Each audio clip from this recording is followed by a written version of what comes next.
بسم اللہ الرحمن الرحیم۔ آج ہم پڑھیں گے سورۃ الفاتحہ کی فضائل اور اس کے خصائص۔ نبی کریم صلی اللہ علیہ وآلہ وسلم نے فرمایا سورۃ الفاتحہ جو ہے یہ الکتاب ہے، یعنی قرآن کی ماں ہے۔ اس میں تمام قسم کا جو خلاصہ ہے قرآن میں تفصیلاً ہر چیز کا بیان کیا گیا ہے، لیکن یہ جو سورۃ الفاتحہ ہے اس میں اللہ نے خلاصے کے طور پہ ہر آیت میں وہ باتیں ذکر کر دی جو تفصیل کے ساتھ اللہ سارے قرآن میں 113 صورتوں میں اللہ تعالیٰ بیان کریں گے۔ جیسے کہ اللہ نے بیان کر دیا الحمدللہ رب العالمین، یعنی اللہ تمام جہانوں کا پالن ہار ہے، اللہ نے تمام جہانوں کی پرورش، ان کے رزق کا ذکر کر دیا۔ الرحمن رحیم، اللہ نے یہاں پر اپنے رحیم و شفیق ہونے کا ذکر کر دیا، جو کہ اللہ تعالیٰ آگے قرآن میں جگہ جگہ بیان فرماتے ہیں۔ مالک یوم الدین، اللہ نے اپنی بادشاہت کا ذکر کر دیا،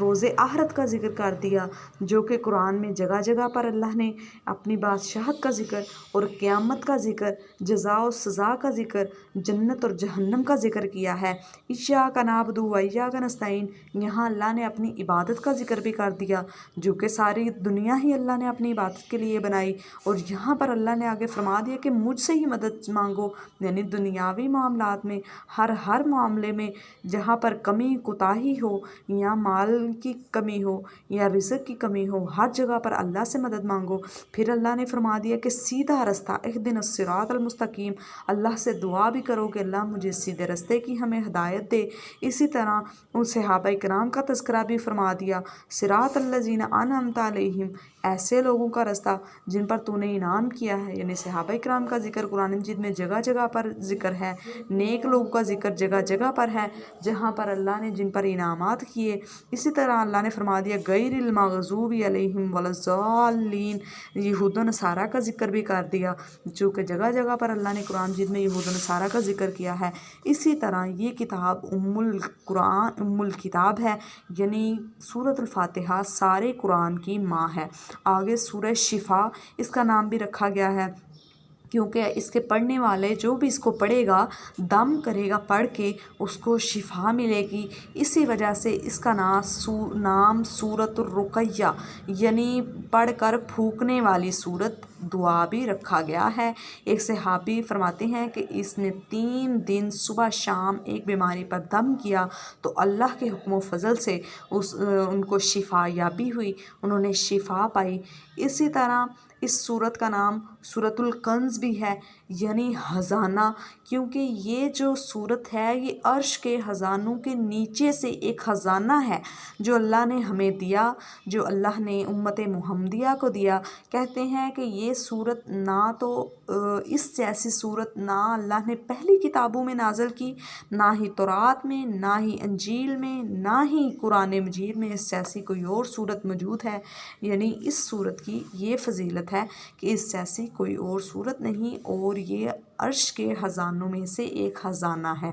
جیسے کہ لا حول ولا قوت الا باللہ کے بارے میں بھی کہا جاتا ہے کہ یہ جو الفاظ ہیں، یہ جو جملہ ہے نا، لا حول ولا قوت الا باللہ، یہ بھی عرش کے خزانوں میں سے ایک خزانہ ہے، اور اسی طرح یہ سورۃ فاتحہ بھی عرش کے خزانوں میں سے ایک خزانہ ہے۔ اور ایک اس سورت کا اور نام ہے سورہ مناجات، یعنی ایسی سورت جس کو پڑھنے سے انسان جوں اس سورت کو پڑھتا ہے وہ اپنے رب سے سرگوشیاں کرتا ہے۔ وہ کس طرح؟ نبی صلی اللہ علیہ وسلم کی حدیث ہے کہ جب بندہ پڑھتا ہے نا الحمدللہ رب العالمین، تو اللہ اس بندے کا جواب دیتے ہیں حامدنی عبدی، کہ میرے بندے نے میری تعریف بیان کی، میری حمد بیان کی۔ جب وہ کہتا ہے، جب ہم پڑھتے ہیں نا الرحمن الرحیم، اللہ تو بخشنے والا ہے، اللہ تو رحیم مہربان ہے، تو پھر اللہ کہتے ہیں واسنا عبدی، میرے بندے نے میری ثنا بیان کی۔ جب پڑھتے ہیں نا مالک یوم الدین،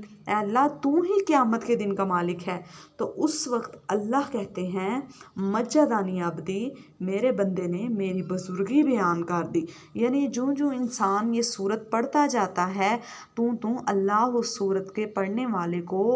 جواب بھی دیتے ہیں، کیونکہ ایاک نعبد و ایاک نستعین، اللہ ہم خاص تجھ سے ہی مدد چاہتے ہیں، تیری ہی عبادت کرتے ہیں۔ تو عبادتیں قولی فعلی بدنی ہر طرح کی باتیں اللہ ہی کے لیے ہیں، اور اسی طرح جب ہم مدد بھی طلب کرتے ہیں تو مدد بھی ہمیں صرف اللہ سے ہی طلب کرنی چاہیے۔ نبی کریم صلی اللہ علیہ وآلہ وسلم نے فرمایا اذا استعنت فاستعن باللہ، جب بھی تو مدد مانگے تو تجھے چاہیے کہ تو صرف اللہ سے مدد مانگے۔ اللہ کے نبی صلی اللہ علیہ وسلم کی حدیث ہے کہ اللہ سے ہم کس حد تک مدد مانگ سکتے ہیں،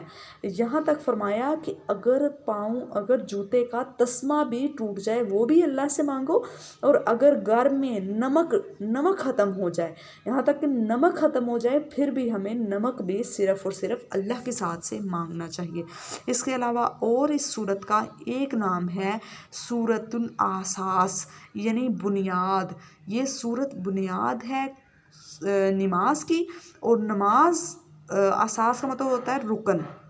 یعنی بنیاد کسی بھی چیز کی، تو یہ سورت رکن ہوئی نماز کا، اور نماز رکن ہوا دین کا، تو اس لیے اس کا نام سورہ اساس بھی ہے۔ اور پھر ایک اور آ جاتا ہے سورۃ الصلاۃ، نماز، یعنی یہ نماز سورۃ الصلاۃ نماز، کیونکہ نماز جو ہے وہ نماز سورہ فاتحہ کے بغیر نہیں ہوتی۔ لا صلاۃ لمن لم یقرأ بفاتحۃ الکتاب، اس شخص کی نماز ہی نہیں جس نے سورۃ الفاتحہ نہ پڑھی۔ تو نبی کریم صلی اللہ علیہ وسلم جب نماز پڑھتے تو یہ سورت ختم کرتے تو حکم دیتے کہ اونچی